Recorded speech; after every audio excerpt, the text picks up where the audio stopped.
Hello friends, welcome to everyone in my YouTube channel networking tiger. So इस video में हम discuss करने वाले हैं types of the routing metric. जी हाँ दोस्तों, जैसे कि लास्ट वाले वीडियो में हमने राउटिंग मैट्रिक के ऊपर डिस्कस किया है कि राउटिंग मैट्रिक हमारे पास क्या होता है और कितने टाइप्स में होता है।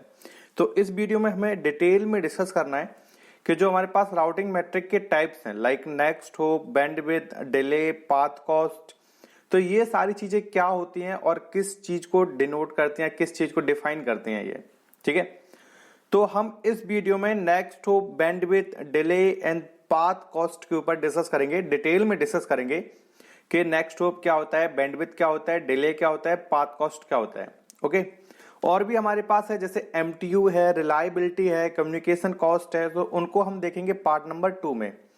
तो ये हमारा पार्ट नंबर 1 है जहां पे हम इन 4 मैट्रिक को कवर कर रहे हैं।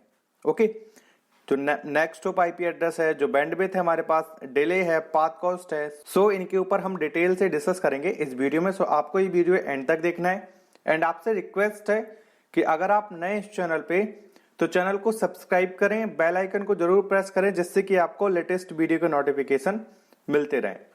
चलिए फ्रेंड्स, फिर स्टार्ट करते हैं। सो राउटिंग मैट्रिक में सबसे पहले हम डिस्कस करते हैं होप काउंट के ऊपर। होप काउंट क्या होता है? Hope count refer the number of routers between the source and destination. मान लो अगर हमें किसी सोर्स से किसी डेस्टिनेशन तक जाना है, उसके बीच में हमारे पास जितने भी राउटर पड़ रहे हैं उनको हम क्या बोलते हैं? होप काउंट बोलते हैं। जैसे कि जब हमने स्टैटिक राउटिंग कॉन्फ़िगर किया है, डिफॉल्ट राउटिंग कॉन्फ़िगर किया है, तो मैंने आपको वहां पे भी बताया था होप काउंट क्या होता है, क्योंकि स्टैटिक राउटिंग में हमें होप काउंट आईपी एड्रेस देना पड़ता था, next hop count IP address. तो हमने वहां पे आपको बताया था कि होप काउंट क्या होता है और next hop count IP address हमारा क्या होगा। ओके, सो यहाँ पे भी हम फिर से डिस्कस करते हैं कि होप काउंट हमारे पास क्या है। सो ये चीज मैं आपको एक सिनेरियो के थ्रू समझाता हूं जिससे कि आपको और भी अच्छे से समझ में आएगा। सो देखो, यहाँ पे हम डिस्कस करते हैं सबसे पहले होप काउंट के ऊपर कि होप काउंट हमारा क्या होता है। सो होप काउंट क्या है?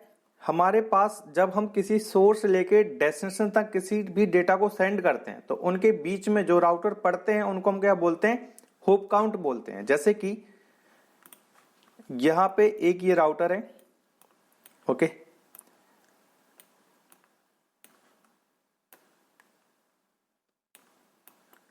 इस टाइप में हमारे पास कुछ राउटर हैं। ओके, अब हम क्या कर देते हैं? इन राउटर को आपस में कनेक्ट कर देते हैं। सो हमने इन राउटर को आपस में क्या कर दिया? कनेक्ट कर दिया। सो ये हमारा है राउटर 1 यानी कि R1, ये है राउटर 2, ये है राउटर 3, ये है राउटर 4। ओके, अब मान लो यहां पे कोई पीसी है, एक पीसी यहां पे है और एक पीसी यहां पे है, और ये जो पीसी है वो इस राउटर से डायरेक्टली कनेक्टेड है। ठीक है, डायरेक्टली मैंने कनेक्ट कर दिया। अब ये हमारा सोर्स है इस साइड से और ये हमारा क्या है? डेस्टिनेशन। मतलब मुझे पैकेट यहां से यहां तक सेंड करना है, यहां से जनरेट होगा और कहां जाएगा? यहां पे। तो ये हमारा सोर्स है, ये हमारा क्या है? डेस्टिनेशन। अब देखो, अगर इसमें मैं बात कर दूं कि सोर्स से लेके डेस्टिनेशन तक पहुंचने के लिए उसको कितने होप काउंट पड़ेंगे, उस ट्रैफिक को, उस पैकेट्स को। सो कैसे काउंट करेंगे? जब ट्रैफिक आपका यहाँ पे जनरेट हुआ और यहां से लेके इस लिंक पे ही रहा ट्रैफिक, मैं कलर को थोड़ा चेंज कर लेता हूं। सो इसका अभी तो होप काउंट कितना है? 0। जैसे इस लिंक से ट्रैफिक इस लिंक पे आया, राउटर ने इस लिंक से ट्रैफिक इस लिंक पे फॉरवर्ड किया, तब आपका होप काउंट कितना हो गया? 1, क्योंकि अब इसने लिंक को क्या कर दिया है? चेंज कर दिया है। अब इस लिंक से इस लिंक पे आ गया तो होप काउंट उसका कितना हो गया? 1। सेम वो ट्रैफिक इस लिंक पे यहां तक आया और जैसे इस लिंक से इस लिंक पे आया, जैसे इस लिंक से इस लिंक पे जंप किया उसने, राउटर 2 ने आगे फॉरवर्ड किया इस लिंक पे, तब होप काउंट इसका कितना हो गया? 2। यहां पे ट्रैफिक आया, यहां से इस लिंक पे जंप किया उस ट्रैफिक ने, होप काउंट आपका कितना हो गया? 3। और यहां पे जब ट्रैफिक आया तो इसको यहां से रिसीव हो गया, तो यहां से लेके यहां तक जाने के लिए उसके कितने होप काउंट पड़ रहे हैं? 3। ठीक है, सो होप काउंट क्या होता है कि एक सोर्स से लेके एक डेस्टिनेशन तक आपको जाना है, उसके बीच में जितने भी आपके राउटर पड़ रहे हैं, क्योंकि हर राउटर पे आपका जो ट्रैफिक है वो रुकेगा। ओके, वो राउटर चेक करेगा डेस्टिनेशन आईपी एड्रेस को, फिर राउटिंग टेबल को चेक करेगा, फिर अपना बेस्ट पाथ डिसाइड करेगा कि वहां तक जाने के लिए हमारे पास बेस्ट पाथ कौन सा है। तो उस इंटरफेस से क्या करेगा, उस ट्रैफिक को एग्जिट करेगा। ओके, सो इसको यहां से लेके यहां तक जाने के लिए कितने होप काउंट पड़ रहे हैं, 3। जैसे कि मैं एक आपको एग्जाम्पल बताता हूं, मेट्रो का एग्जाम्पल ले लेते हैं, दिल्ली मेट्रो का। आप लक्ष्मी नगर में हो और आपको जाना है राजीव चौक, ठीक है। दिल्ली मेट्रो स्टेशन लक्ष्मी नगर से आपको राजीव चौक मेट्रो स्टेशन पे जाना है। तो उसके बीच में आपके पास जितने भी मेट्रो स्टेशन पड़ेंगे उनको मान लो होप काउंट, उनको क्या मान लो, होप काउंट। जैसे आपने लक्ष्मी नगर से राजीव चौक जाना चाहते हो, तो लक्ष्मी नगर से राजीव चौक जाने तक आपके पास जितने भी बीच में मेट्रो स्टेशन पड़ेंगे उनको क्या मान लो, होप काउंट। सेम यहाँ पे किसी सोर्स से लेके किसी डेस्टिनेशन तक आपको जाना है, तो उसके बीच में आपके पास जितने भी राउटर पड़ रहे हैं वो आपके क्या होंगे, होप काउंट होंगे। ओके, तो आई होप ये समझ में आया होगा कि होप काउंट क्या होता है। अब आते हैं हम नेक्स्ट पॉइंट पे। नेक्स्ट पॉइंट क्या हमारा, बैंडविड्थ। बैंडविड्थ क्या होता है, बैंडविड्थ क्या है, it is defined as the amount of the data that can be carried from one node to another within a time period. अब ध्यान से समझना, ये क्या डिफाइन करता है, अमाउंट ऑफ द डेटा जो within a time period में क्या होता है, सेंड होता है या कैरिड होता है from one node to another node. Okay, अब देखो ध्यान से समझना, सोर्स से लेके डेस्टिनेशन तक हमें डेटा को ट्रांसफर करना है। अब कितना डेटा हमें ट्रांसफर करना है ये कौन बताता है, bandwidth, amount of the data. उस डेटा का अमाउंट क्या है जो हम with in the time period, एक टाइम पीरियड के अंदर एक जगह से दूसरी जगह पे डेटा को शेयर कर रहे हैं, उसको हम क्या बोलते हैं, बैंडविड्थ बोलते हैं। ठीक है, एक टाइम पीरियड के अंदर एक सोर्स से डेस्टिनेशन तक हम डेटा को सेंड कर रहे हैं और कितना डेटा सेंड कर रहे हैं उसको हम बोलते हैं बैंडविड्थ, जो कि हमारा होता है बिट पर सेकेंड, बीपीएस, ये लिखा है बिट पर सेकेंड, मेगा बिट पर सेकेंड, गीगा बिट पर सेकेंड, कि इतने सेकेंड में इतनी मेगा बिट जो है वो आपका डेटा ट्रांसफर हो रहा है एक सोर्स से लेके एक डेस्टिनेशन तक। तो बैंडविड्थ आपका क्या डिफाइन करता है, amount of the data that can carried from one node to another within a time period. एक टाइम पीरियड के अंदर आपकी मेगा बिट ट्रांसफर हो रही है। ठीक है, आपकी मेगा बिट क्या हो रही है, ट्रांसफर हो रही है एक सोर्स से लेके एक डेस्टिनेशन तक। ठीक है, with in the time period आपकी गीगाबिट ट्रांसफर हो रही है एक सोर्स से लेके एक डेस्टिनेशन तक। तो वो क्या चीज है, वो कौन डिफाइन करता है, वो बैंडविड्थ होता है, उसको हम क्या बोलते हैं, बैंडविड्थ। ठीक है, जैसे आपने कितने बैंडविड्थ का प्लान ले रखा है, जब भी हम आईएसपी से प्लान लेते हैं तो इतने एमबीपीएस, इतने एमबीपीएस, 50 एमबीपीएस का प्लान है हमारे पास। तो 50 एमबीपीएस क्या है, 50 मेगाबिट पर सेकेंड जो आपकी एक्सचेंज हो रही है वो आपने प्लान ले रखा है। ठीक है, तो उसको हम क्या बोलते हैं, बैंडविड्थ। वो क्या है, आपका 50 एमबीपीएस क्या है, बैंडविड्थ है। मैं आपको एक एग्जांपल बताता हूं जिससे कि आपको और भी अच्छे से समझ में आएगा। ओके, जैसे मान लो कोई भी आपके पास एक छोटा सा ट्रक है। ओके, वो कानपुर से लेके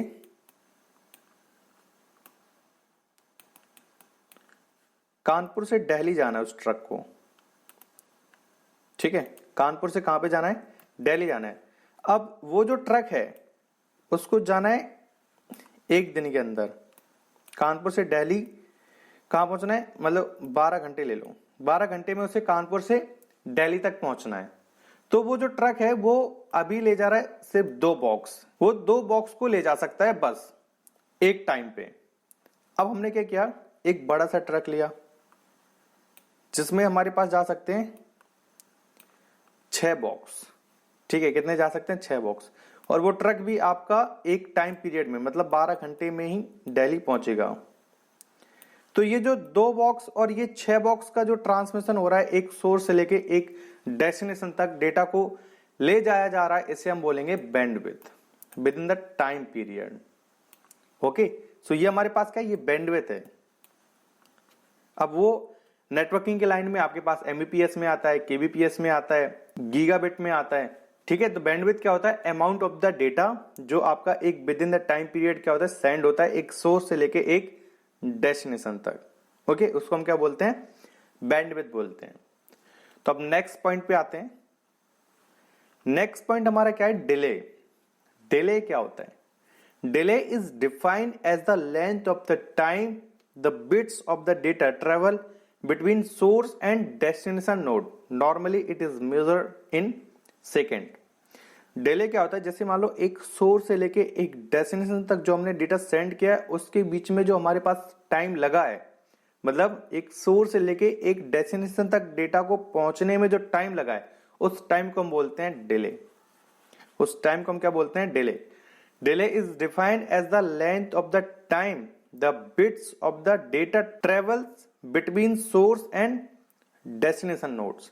एक सोर्स से लेके एक डेस्टिनेशन नोड्स तक जो हमारे पास डेटा ट्रेवल हो रहा है, उसके बीच में हमारे पास जो टाइम है, जो टाइम लगा है उस डेटा को पहुंचने तक, सोर्स से लेके डेस्टिनेशन तक पहुंचने तक उसको जो टाइम लगा है उसको हम बोलते हैं डिले। तो इसको हम नॉर्मली किस में डिफाइन करते हैं, सेकंड में। ओके, जैसे कि यहां पे देखते हैं, अगर कोई पैकेट यहां से लेके यहां तक जाता है और उसको टाइम जो भी लगा, मान लो अगर इसको 15 सेकंड लगा, कितना लगा, 15 सेकंड यहां तक पहुंचने के लिए, तो इसको हम क्या बोल देंगे, डिले कितना है आपका, 15 सेकंड। ठीक है, एक सोर्स से लेके एक डेस्टिनेशन तक जो आपने ट्रैफिक को सेंड किया है, उसके बीच में जो आपका टाइम लगा उस डेटा को पहुंचने में एक डेस्टिनेशन तक, उस टाइम को हम क्या बोलते हैं, डिले बोलते हैं।